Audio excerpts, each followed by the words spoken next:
వాళ్ళ బంధువులను కూడా చూడవచ్చు, విషాద ఛాయలు చోటు చేసుకుంటున్నాయి.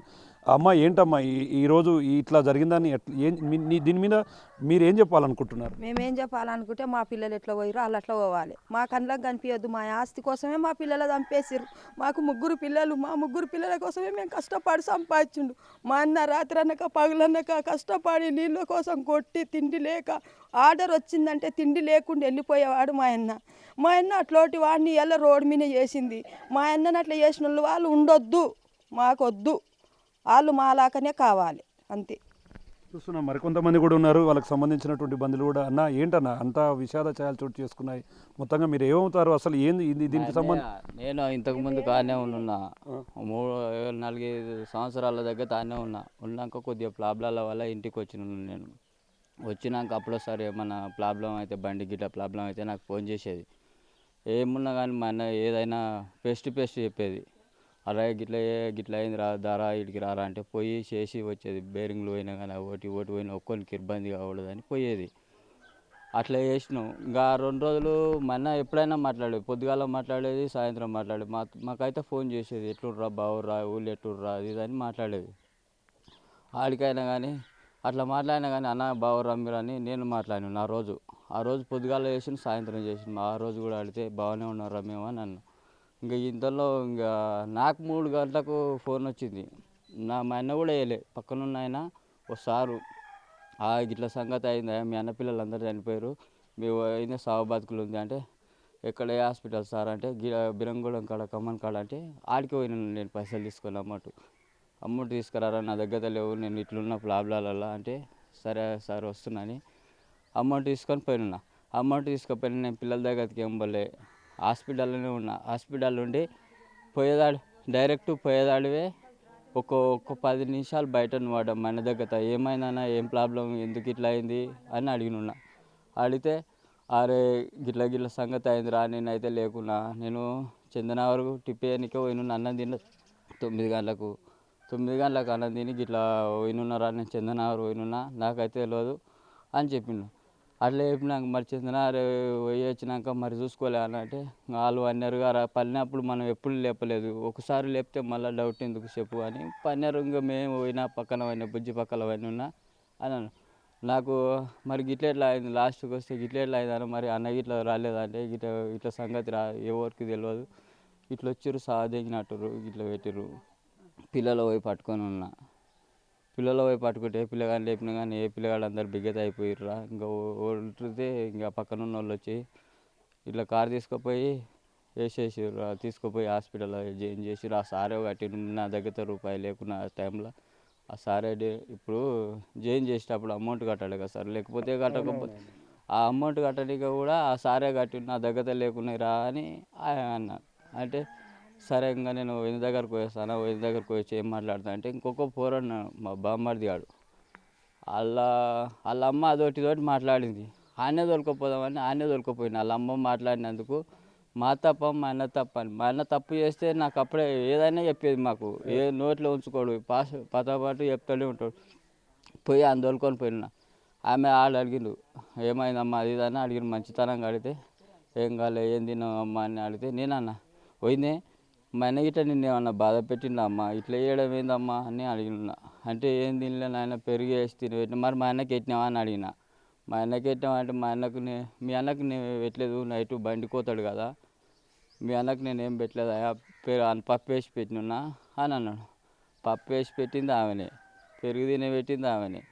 మా అన్న అయితే బయట పోయి పొద్దుగాల పోయి సాయంత్రం వచ్చి ఇట్లా పని చేసి వచ్చి ఇంత అన్నం పెట్టురా అంటే అన్నం పెట్టి తిన్నాడు, లేచిపోయిండు.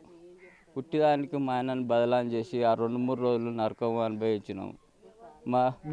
నీతోనే ఎట్లునేటోళ్ళు పిల్లలు, మీ అన్న పిల్లలు ముగ్గురు? మా నాతోటి ఎక్కువ శాతం ఎప్పుడైనా ఫోన్ చేసిన బాబాయ్ ఫోన్ చేసిన డాడీ అని ఉరికి ఇచ్చేటోళ్ళు. మాకు మంచిగా ఉన్నందుకే కదా మేము ఇంత సంపాదించి ఏం చేయనిక చెప్పు. మేము అట్లా చేసిర్రు. అట్లా చేసినా కానీ మాకు ఎట్లా నరకం అనుభవించి ఇప్పించారు పిల్లలను అయితే. మరి ఇట్లా వేయడం కూడా కారణం కాదు కదా సార్. ఇంకొక పిల్లల్లో కూడా ఇట్లా వేయడం, బయటికి వెళ్తే ఆయన ఉండడానికి కూడా అధికారం లేదు సార్. ఎవడైతే ఉంది చెప్పు, రేపు నేను తప్పు చేస్తే నన్ను కూడా అదే మాట అనొచ్చు. ఇప్పుడు చిన్నపిల్లలే చిన్న పిల్లలనే చూడలే, కన్ను పెంచిన పిల్లలనే చూడలే. రేపు పొద్దుగాల ఇంకా బయటికి వెళ్ళింది అనుకో, గిదేమో గింత పిల్లల దిగితే నన్ను గింత కూడా కేర్ చేయాలి అని రేపు పొద్దుగాల మళ్ళీ ఇబ్బంది రిస్కే. ఎంతమందిని ఎట్లా చేసేది తెలియదు. మనం కూడా మరి ఇప్పుడు నీకు ఏం కావాలని కోరుకుంటారు? మీ అన్నకు జరిగిన అన్యాయానికి మీకు న్యాయం కావాలంటే ఏం చెప్తారు? మాకు న్యాయం కావాలి. మరి మాకు న్యాయం కావాలి. మాకు న్యాయం కాకపోతే ఇంకేం చేయను ఇక చెప్పు. మేము ఇంత చేసి కూడా వేస్ట్ వృధా. మళ్ళీ ఆమె ప్లాన్ ఇంకా ఇట్లా పాస్బుక్లు అవన్నీ తీసుకురా అంటే మా అన్న తీసుకుపోయి ఇంటికాడ పెట్టొచ్చింది నేనే. ఆడికెళ్ళి తీసుకురా అంటే పోయి తీసుకుపోయి ఇంట్లో పెట్టిన పాస్బుక్లు, ఆ పొలం పాస్బుక్లు, ఆడ ప్లాట్లు అవన్నీ తీసుకుపోయి ఆడ పెట్టినాక అని మాత్రం వేసింది ఎక్కడనో. ఒక్క బుక్ లేదు. మేము చేసినవి మాకు కావాలి. ఇప్పుడు ఆమె ఇట్లా చేసినాక మాకు పిల్లలనే ఉన్నారో లేదు. మా ఆస్తి ఆమెకేం అవసరం సార్ చెప్పు. చూస్తున్నా మొత్తంగా ప్రతి ఒక్కరు కూడా ఒకటే చెప్తున్నారు. ఎందుకంటే ఇట్లాంటివి జరగకూడదు. ఇట్లాంటివి జరిగితే దేశంలో ఉన్నటువంటి ఆడవాళ్ళ మీద ఉన్నటువంటి గౌరవం మొత్తం కూడా పోతుంది. సొంత తల్లి బిడ్డలను కంటికి రెప్పలా కాపాడాలి, కానీ అదే కన్న తల్లి ఆ బిడ్డలను కాటేసింది అంటూ ఇక్కడ సీరియస్ అవుతున్నారు గ్రామానికి సంబంధించినటువంటి ప్రజలు. అమ్మ ఏం చెప్తావమ్మా? ఇదంతా చూస్తే ఏమనిపిస్తుంది? ఏమనిపిస్తుంది అంటే ఇట్లా ఘోరం ఏడ జరగొద్దు కూడా. ఇప్పుడు ఏ తల్లి అన్న కనుక్కున్న పుట్టను చంపుకుంటుందా?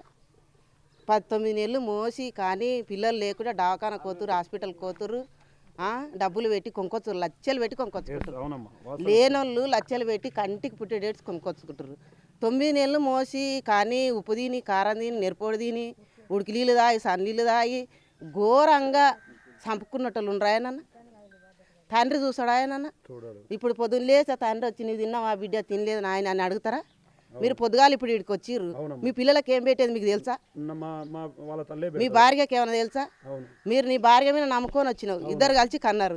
కన్నప్పుడు మీరు నమ్ముకొని అయితే తిరుగుతురుగా ఇక్కడ. మరి చంపుకునేటోళ్ళు ఉండరాయనన్న? ఈ దేశంలో లేనానుండ్రా? ఈ తెలంగాణలో లేనానుండ్రా? రాష్ట్రంలో నేనానుండ్రా? ఇట్లోటి ఘోరం ఏడ జరగొద్దు. వాళ్ళు చిన్నప్పటి సంది కష్టం చేసిర్రు, రెక్కలార కష్టం చేసి ఒక్క బుక్కకు నీళ్ళు తాగి కష్టం చేసి నెరపోడు తిని కారం తిని బతికిరాళ్ళు.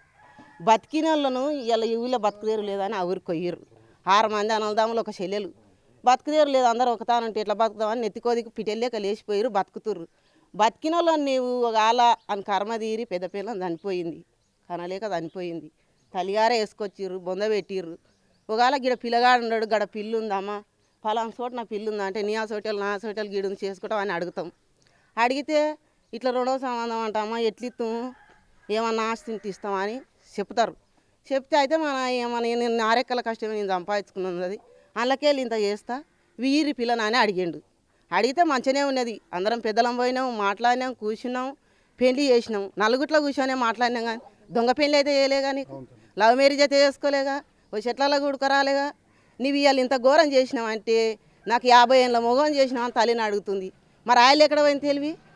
పెళ్ళి అయిన నెలకు నీకు నచ్చకుంటే పెళ్ళి అయిన నెలకు తీసుకొని పోయేదండి, సంవత్సరానికి పోయేదండి. పిల్లగాడు పెద్ద పిల్లగాడు పుట్టినప్పుడు పోయేదండి. నీవు 3 పిల్లలు కానీ నీ సంవత్సరాలు పెళ్లి చేసినాక 10-15 ఏళ్ళ 13 ఏళ్ళ పెళ్ళాని అయినాక నువ్వు ఇలా పిల్లలు చంపి మొగని చంపి దారుణంగా చంపి నీవు పోయి స్టేషన్లో కూర్చుంటే మేమేమనాలి? నటన చేసినామంటే నేనేమనాలి? మరి మొగోడు ఏమనుకుంటాడు? ఇప్పుడు కూడా నా మొగోడు బాయికి ఆడుకొని తెలంగాణ నేను కూడా వచ్చిన దాకా వండుకుంటా. వచ్చినాక నాకు కాలు గుంజుతుందా, నాకు కడుపు గుంజుతుందా అంటే ఎత్తుకొని పోడా? పెళ్ళ మీద 6 వారం ఉంటుందిగా, ఎత్తుకొని అయితే పోతాడుగా. ప్రేమ ఉంటుంది, ప్రేమ ఉంది అందుకేగా. ఆయన మనకు 10 మందిలా పాలు దాపి దోశలతోటి బియ్యం పోసి బాస చేసి ఎందుకు చేస్తాడు బాపనాయన? అందుకొరకే ఆ ప్రేమ ఉన్నందుకే దవాఖానకు చూపించిండు, హాస్పిటల్ వేసిండు, నిన్ను మంచిగా చేసిండు. ఆయన పిల్లలు ఎట్లా పోయిరో అది కూడా అట్లనే పోవాలి. చూస్తున్నాం ప్రతి ఒక్కరి నోట కూడా ఇదే మాట. ఎందుకంటే పిల్లలకు పాలు పోసి పెంచాల్సినటువంటి బాధ్యత తల్లికి ఉంటుంది, కానీ దాన్ని మరచి అదే అన్నంలో విషం కలిపి పూర్తిగా పిల్లల చావుకు కారణమైంది. వారికి కూడా అదే గతి పట్టాలని చెప్తున్నారు. మరికొంతమంది కూడా ఉన్నారు. ఏంటన్నా ఏం చెప్పాలనుకుంటున్నా? ఇదంతా కూడా గ్రామంలో విషాద ఛాయలు. ఒకవైపు ఆయన చూస్తే చాలా బాధాకరమైన విషయం. దేశంలో కూడా ఏ కన్న తల్లి ఇట్లాంటి ఘాతుకానికి పాల్పడదు. ఏం చెప్పాలనుకుంటున్నారు? మేమేం చెప్పేది అనుకోలేదు. ఈ చార్మినార్ చంపేసిరా, ఒక లేడీస్ను ఇట్లా చేస్తేనే చంపేసిరు కదా. 3 పిల్లలను ఇట్లా చేసినందుకు ఉరిశిక్ష తీసేయాడు, లేకపోతే ఎన్కౌంటర్ చేసి చంపేసాడు. ఇట్లా ఆమె తెలంగాణ దేశం మీద ఏడ చేయొద్దు. ఇలాంటి చాతలు ఏడ వనికి రావద్దు. తెలంగాణనే ఇలాంటి చాతలు అంటే ఏందో కేంద్ర ప్రభుత్వంకి వెళ్ళే కానీ రేవంత్ రెడ్డి కానీ సీఎం ఉన్న ఈ కేసీఆర్ సీఎం ఎట్లా చేసి ఎన్కౌంటర్ చేసిరో రేవంత్ రెడ్డి సీఎంలా వీళ్ళు ఎన్కౌంటర్ చేయాలి. ఇట్లోటి ఆడమే దేశం మీద ఏడు ఉండొద్దు. నా పేరు కావేరి, మాది మెదక్పల్లి గ్రామము. నేను రజితకు తోటి కోడలను అవుతాను. ఇంత కిరాతకంగా చంపే తల్లిని నేను ఎక్కడ చూడలేదు సార్. ఒక ముగ్గురు పిల్లల్ని టవాల్తో మూసి చంపేసిందంటే ఎంత అనుభవించి ఉంటారో వాళ్ళు. ఆ చిన్న పిల్లలు ఎక్కడెక్కడ తనలాడి ఉంటారు.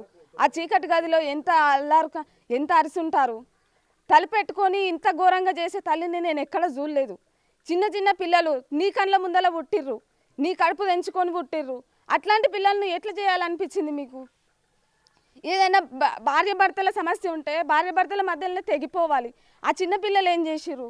ఎదిగొచ్చిన పిల్లల్ని ఎట్లా చంపాలనిపించింది? ఈ విషయం తెలిసినాక మా మనోవేదనలో మేముంటే తల్లి తండ్రి ఇక్కడికి వచ్చిర్రు, మా వెంటనే వచ్చిర్రు. ఇక్కడికి వచ్చినాక 10 మంది 10 రకాలుగా అన్న తర్వాత పక్కింట్లో పడుకున్న తర్వాత అటు నుంచి అట్టే వెళ్ళిపోవాల్సింది కాక మళ్ళీ మా ఇంటి దగ్గరకు వచ్చి మా బావ దగ్గర, నాయన ఇల్లుకు నేను 7 ట్రిప్పుల ఇటుక గట్టించిన, 20 సంచుల సిమెంట్ తెప్పించిన, పుస్తల తాడు ఉంది నా బిడ్డ మీద, అవి నాకు ఇచ్చేయని ఆస్తి కోసం వచ్చింది. ఇప్పుడు తల్లికి కూడా తెలియకుండా ఉంటుందా ఈ విషయం? ఈ ఘటన జరిగిన తర్వాత అక్కడ హాస్పిటల్ కాదు సార్, ఇక్కడ పోలీస్ స్టేషన్కి వచ్చిర్రు. వీళ్ళందరూ వచ్చిన తర్వాత నైట్కి ఇక్కడికి వచ్చిర్రు. వెళ్ళిపోండి అమ్మా, ఈ విషయం రేపు న్యూస్లో వస్తుంది అని చెప్పారు. వెళ్ళొచ్చినాక వాళ్ళు కూడా మా వాళ్ళ దగ్గరే వచ్చిర్రు, మా వాళ్ళ వెంట వచ్చిర్రు. వాళ్ళ అక్క ఇంటి కాడ దిగమన్నా కానీ దిగలేదు. వాళ్ళు దిగకుండా చక్కగా మా ఇంటికే వచ్చిర్రు. సరే రాని, ముసలి మీద మాకు ఎట్లాంటి కర్కశం లేదు. తల్లి పిల్లల మీద ఎట్లాంటి కర్కశం చూపించిందో అట్లాంటి కర్కశం మాకు లేదు. మా మనసులో కూడా అట్లాంటి కర్కశం లేదు. అట్లాని మేము ఇంటికి తీసుకొచ్చినాం. ఇంటికి తీసుకొచ్చిన తర్వాత ఆస్తి పేపర్లు అన్నీ తీసుకొచ్చిర్రు. అక్కడి నుంచి తీసుకొచ్చి చూస్తే ఒక్క డాక్యుమెంట్ లేదు, ఈవెన్ జిరాక్స్ పేపర్ కూడా లేదు. అన్నీ తీసుకోవాల్సిన అవసరం ఏముంది? 2 లక్షలు కబోర్డ్లో పెట్టినాము, ఆ కబోర్డ్లో పెట్టిన 2 లక్షలు కూడా లేవు. మేము కోరుకునేది ఒక్కటే సార్, బహిరంగంగా ఉరిదీయాలి. ఇట్లాంటి పని చేసినందుకు బహిరంగంగా ఉరిదీస్తేనే ప్రతి ఆడదానికి కూడా భయం పుడుతుంది. మగానికే కానీ ఆడదానికే కానీ భయం ఉండాలి. భయం లేని ఈ రాష్ట్రము ఇంతకన్నా ఇంకా ఎక్కువ ఘోరాలు చూడాలనిపిస్తుంది.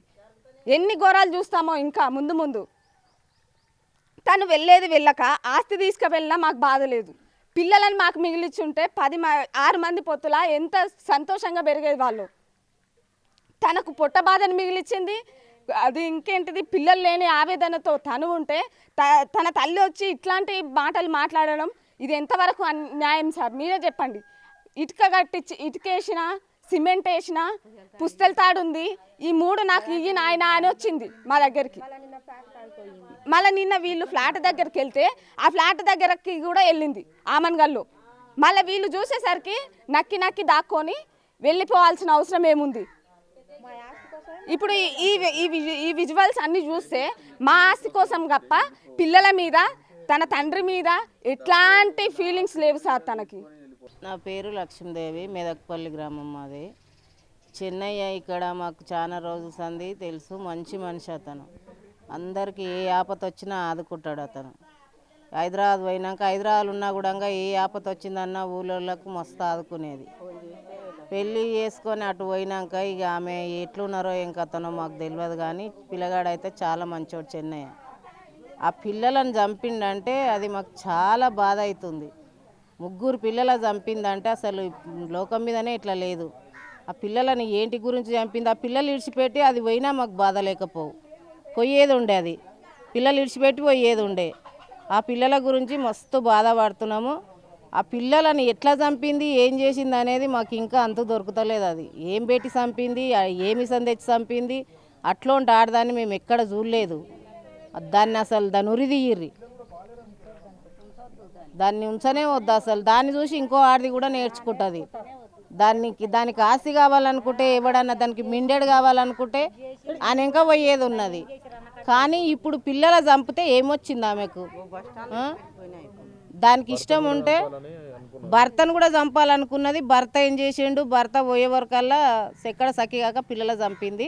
భర్తను కూడా చంపు పోనీ, అది భర్త చచ్చిపోయిన పిల్లలున్నా రేపు పెరిగే పిల్లలు పెంపయ్యే పిల్లలు మంచిగా బతుకుదురు వాళ్ళు ఏడన నుండి వాళ్ళ పెద్దనాన్నలు ఉండరు వాళ్ళ చిన్నాన్నలు ఉండరు ఎవరు తానన్నా బతుకుదురు దేనికోసం ఇక బలిసి బల్పు ఎక్కువ అయ్యి ఎవరికో అలవాటు అయ్యి ఆయన ఉంచుకొని మిండని చూసి ఇవన్నీ చేసింది. ఏం చేస్తా ఊరేయాలి దానికి అంతే, ఊరేయాలి ఏది లేదు ఇక దానికి ఊరేస్తే ఇంకొకరు పిల్లల జోలుకోకుండా పిల్లల చంపకుండా మంచితనంగా పెళ్లి చేసుకొని సంసారం చేసేటట్టు ఉంటారు. ఇట్లాంటి బాధాకరాలు ఎవరికి రావద్దు, అసలు ఉండొద్దు అసలు. మనం క్లియర్గా వారి ఇంటి పరిసర ప్రాంతాల్లో కూడా చూడొచ్చు విషాద ఛాయలు చోటు చేసుకున్నాయి. ఇప్పటికే చెన్నై పూర్తిగా అసలు ఏం జరుగుతుంది, తన చుట్టూ ఏం జరిగింది, తనను నమ్మించి ఈ రకంగా మోసం చేసి పూర్తి స్థాయిలో తన కుటుంబ పతనానికి కారణమైనటువంటి తన భార్య రజితను పూర్తి స్థాయిలో శిక్షించాలంటూ కూడా ఆయన వాపోతున్నాడు. తన పిల్లలను ఊరికి సమీపంలోనే ఒకే చోట పూడ్చుకొని నిత్యం కూడా అటువైపు వెళుతూ మనోవేదనకు గురవుతున్నటువంటి పరిస్థితి ఈ గ్రామంలో, మెదక్పల్లి గ్రామంలో కనిపిస్తుంది. ఏదేమైనప్పటికీ దేశవ్యాప్తంగా ఇదొక సంచలనంగా మారింది. సొంత బిడ్డలను, తను కాపాడాల్సినటువంటి పిల్లలను వివాహేతర సంబంధంతో మొత్తంగా వారు అడ్డు వస్తున్నారు, వారు అడ్డు తొలగించుకుంటేనే తనకు రూట్ క్లియర్ అవుతుందని చెప్పి కూడా అన్నంలో విషం పెట్టి చంపిందంటూ, గొంతు నిలిపి ఊపిరాడకుండా చేసి చంపిందంటూ కూడా పూర్తి స్థాయిలో తెలుస్తున్న నేపథ్యంలో మరోవైపు 10th క్లాస్కు సంబంధించినటువంటి గెట్ టుగెదర్ పార్టీ నుంచే ఈ వ్యవహారం అంతా కూడా బయటికి రావడం, శివతో ఏర్పడినటువంటి సంబంధాలతో వీరి కుటుంబాన్ని మట్టుపెట్టి తనతో కలిసి జీవనం సాగించేందుకైతే అడ్డున్న వారిని తొలగించేందుకు ఈ రకంగా తన భార్య చేయడంతో పూర్తిగా చెన్నయ్య పూర్తిగా మనోవేదన గురవుతున్నాడు. ఆ కుటుంబ సభ్యులంతా కూడా ఆమె రజితను, అదేవిధంగా ఎవరైతే ఈ ఘాతుకానికి పాల్పడిన శివను కూడా ఉరితీయాలంటూ కూడా పూర్తి స్థాయిలో చెబుతున్నటువంటి పరిస్థితి. మరోవైపు గ్రామంలో కూడా పూర్తిగా ఈ ఘటన చాలా దురదృష్టకరం, మా గ్రామంలో ఇలాంటి ఘటన జరగడం మాకెంతో అవమానకరం, అట్లాంటి వ్యక్తులను కఠినమైనటువంటి శిక్షలు వేసి పూర్తి స్థాయిలో శిక్షించాలని చెప్పి కూడా మెదక్పల్లి గ్రామంలో చెప్తున్నటువంటి పరిస్థితి కనిపిస్తుంది. ఇది ఓవరాల్గా అమీన్పూర్లో తన సొంత బిడ్డలను కడతీర్చినటువంటి తల్లి ఘటనకు సంబంధించినటువంటి overall update. Camera person Nageshwar, Shankargoud, big TV, Medakpalli నుండి.